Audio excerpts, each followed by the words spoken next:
We are forgotten here. Soon, this will all be over. When we imagine medieval disease control, it's easy to think of filth, ignorance, and superstition.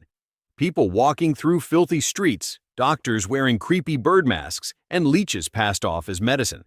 But here's the shocking part. While some of that is true, the full story is far more bizarre, and in some ways far more advanced than people realize.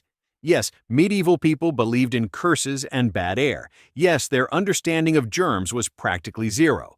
But these were people fighting to survive in a world where sickness could wipe out a family overnight or an entire village in a month. They developed systems of control, some smart, some terrifying, and some we still use today, without realizing it came from them. This isn't just a story of ignorance. It's a story of ingenuity, of desperate survival, and of how fear shaped healthcare in ways we're still living with now. Today, we're diving into the shocking truth about how medieval people controlled disease. From quarantine laws to isolation wards, from bizarre rituals to public health rules enforced by fear, plague, and punishment. Some of these methods were brutal, some were disturbingly effective, and some are going to sound eerily familiar. They invented lockdowns. Long before we did, modern lockdowns during pandemics might feel like a new invention, but medieval cities had this figured out centuries ago in their own brutal way. When plague struck, cities slammed their gates shut. No one in, no one out. Guards were posted at city limits to stop travelers. Merchants turned away. Even priests weren't welcome if they came from an infected town. Entire villages vanished from maps because they were sealed off until everyone inside either survived or didn't. People were forcibly confined to their homes, doors marked with ominous red crosses. Infected houses were sometimes boarded shut from the outside. Sound harsh? It was. But without medicine, this was their best weapon: starve the disease of new victims by cutting people off completely. And here's the shocking twist. It often worked. Death tolls dropped fastest in places that enforced strict isolation. Brutal, yes, but effective. Quarantine didn't start with hospitals. It started with fear. The word quarantine comes from the Italian 40 giorni, 40 days. And yes, medieval people invented it. But it didn't start in hospitals. It started with terrified port cities. Venice, Genoa, Dubrovnik. These bustling trade hubs realized ships brought more than spices. They brought plague. So when a ship arrived from suspect lands, it was forced to anchor offshore for 40 days. No unloading, no passengers allowed to disembark. 40 days of waiting, or dying on board. If the crew survived, they were let in. If they didn't, well, the city avoided another outbreak. This wasn't based on science. It was based on fear and observation.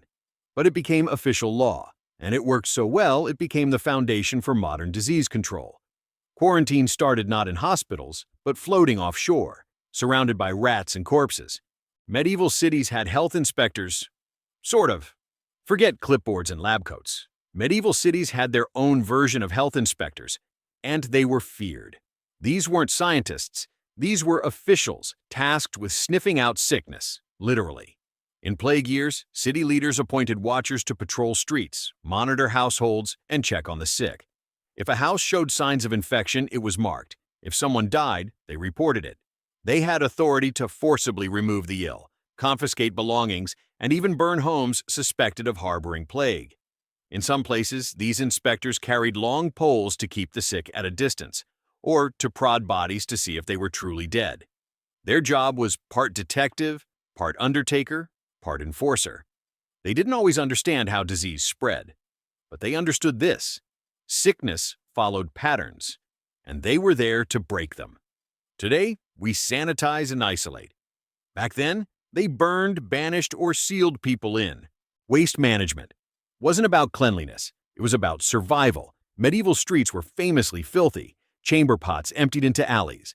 Animals roamed freely, leaving everything behind. But here's the twist. They knew it was dangerous. Cities passed laws forcing people to clean waste from streets. Fines were issued for dumping near wells or water sources. Tanneries, butchers, and bathhouses were pushed to the outskirts because people noticed disease clustered where filth piled high. No, they didn't understand bacteria, but they understood consequence. Bad smells, rotting matter, these were linked to sickness. In London, the city hired rakers to collect waste. In Paris, ordinances banned slaughterhouses within walls. Town criers reminded people to clear their doorsteps. Was it perfect? Far from it.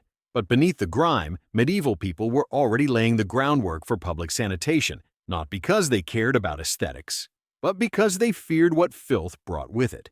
Isolation hospitals were real and terrifying. Leper houses, pest houses, isolation wards.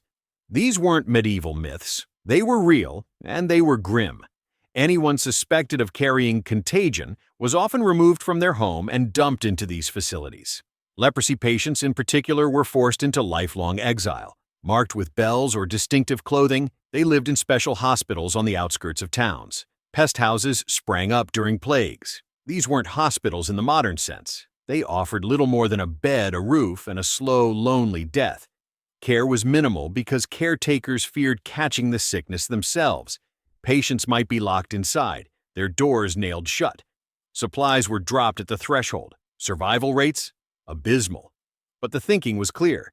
Better a few suffer alone than an entire city perish. It was harsh, cruel, and in their eyes necessary.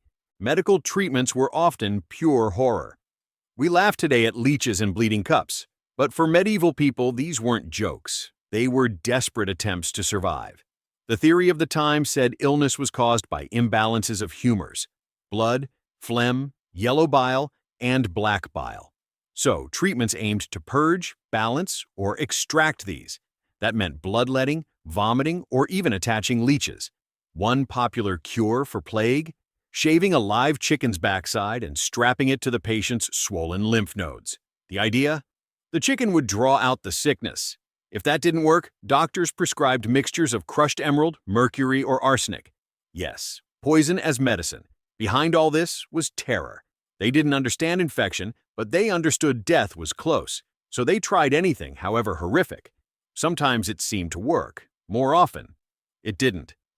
Fear wasn't just an emotion in medieval disease control, it was a tool. Authorities used public shaming to enforce compliance. Homes of the infected were marked. Red crosses, painted doors, sometimes even posted notices. Lord have mercy upon us. Families were trapped inside, forbidden to leave. Guards patrolled. Supplies came only through approved channels. Breaking isolation wasn't just selfish, it was punishable by fines, prison, or death. Public executions of those who broke quarantine weren't unheard of. Not because they were criminals, but because fear kept others in line. Fear made people comply. Fear kept neighbors apart. And fear, authorities believed, saved lives, even if it meant sacrificing compassion. Religious rituals were a kind of early public health. When science failed, people turned to faith. Processions, prayers, and fasts were organized not just for spiritual relief, but as a form of public health. Monks walked city streets with relics, hoping to purify the air. Churches rang bells to drive out sickness. Entire towns gathered to pray for deliverance, or punish themselves with fasting and penance to appease an angry god. Flagellants, groups who whipped themselves bloody, traveled from town to town, believing their suffering could cleanse society of sin and plague. Authorities tolerated these rituals until they saw outbreaks follow the crowds. Eventually, processions were banned, not for heresy, but because they spread disease. Religion wasn't separate from health, it was woven into it, and sometimes it made things worse. We look back at medieval disease control and shudder. Lockdowns without mercy, quarantine without compassion, hospitals more like prisons, treatments more like torture.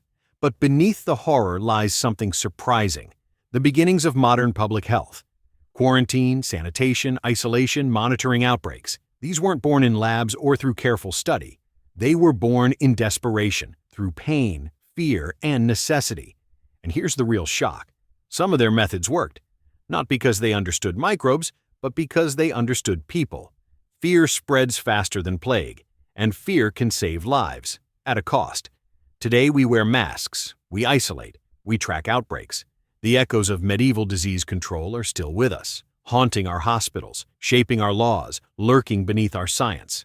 Maybe we've advanced, but maybe not as far as we think. What shocked you most about medieval disease control? Was it the brutality, the fear, or how much of it still sounds familiar today? Tell us in the comments.